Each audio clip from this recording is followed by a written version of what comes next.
Traders and MSME is under trouble by GST amendments. The recovery steps on the basis of monthly return will create burden to the traders and industrial society. On this basis, unnecessary inspection and revenue recovery actions will only create a negative impact on the society. I am not against the culprits and deliberate defaulters and persons behind tax evasion, but small traders who are managing their daily bread and butter from their business is getting upset by this amendment. Penalty Raj or inspection Raj or shock cause notice Raj will never invite youngsters into the business stream in India.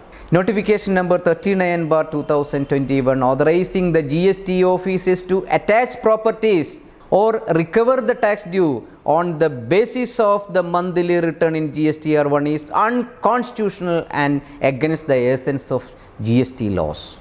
The due date of GST1 is 10th of every month. The liability and finalization of a transaction effected during the preceding month may not be completed by that time. Therefore, the amendments is arbitrary and without any sound basis and therefore violative of constitutional right protected under Article 14. The guaranteed right under Article 19(1)(g) of the Constitution to perform any legally permissible business including services has been violated by this amendment effected from 1/1/2022.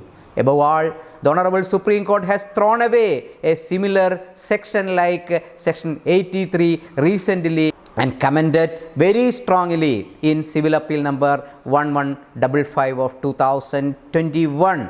In April 20th, 2021, I would say that the situation is similar here too. So the explanation in 7512 has no legal sanctity and it is ultraviates the essence of the fiscal law.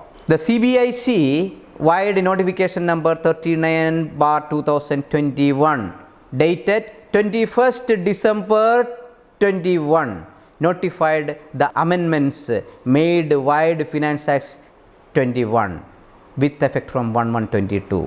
Section 75 is general provision relating to determination of tax.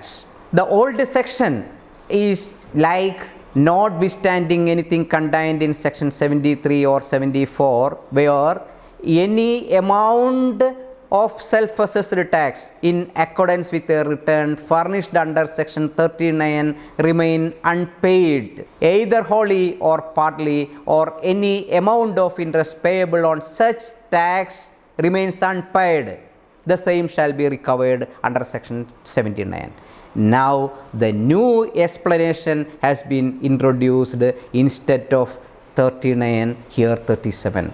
The new explanation is that for the purpose of the subsection, the expression self-assessed tax shall include the tax payable in respect of details of outward supplies furnished under section 37 but not included the return furnished under section 39. Here there is a dangerous scope with the department to collect tax due on a return filed under section 37, that is outward supply.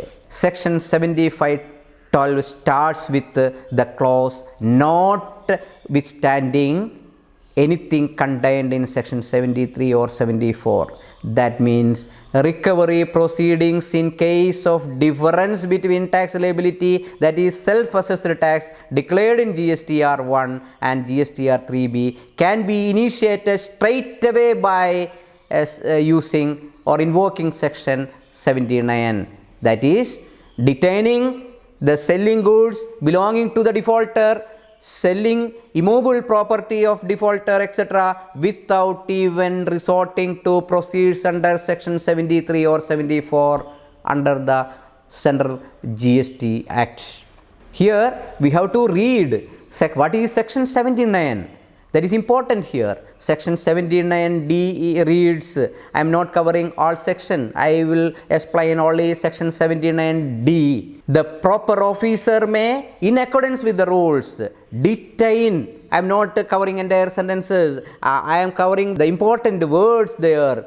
Detain the property until the amount payable is paid, and in case any part of the said amount payable of the cost of the distress or keeping of the property remains unpaid for a period of 30 days, next after any such distress may cause the said property to be sold, and with the proceeds of such sales may satisfy the amount payable and the cost, including the cost of the sales, remaining unpaid, and shall render the surplus amount any to such person. What a blunder it is! This won't stand in the eyes of law, especially using section 7512. GSTR1 cannot be rectified.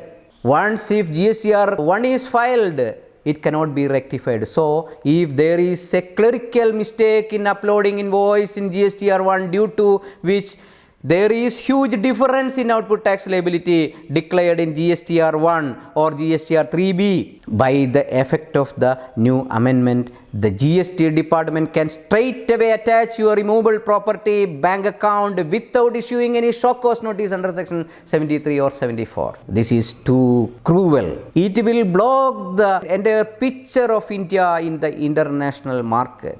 Ease of doing business is now under threat. Youngsters won't come for getting trouble by this type of amendments. I admit culprits or those who are defaulters, actual defaulters, evasion people, you can do. But genuine mistake, how will you manage?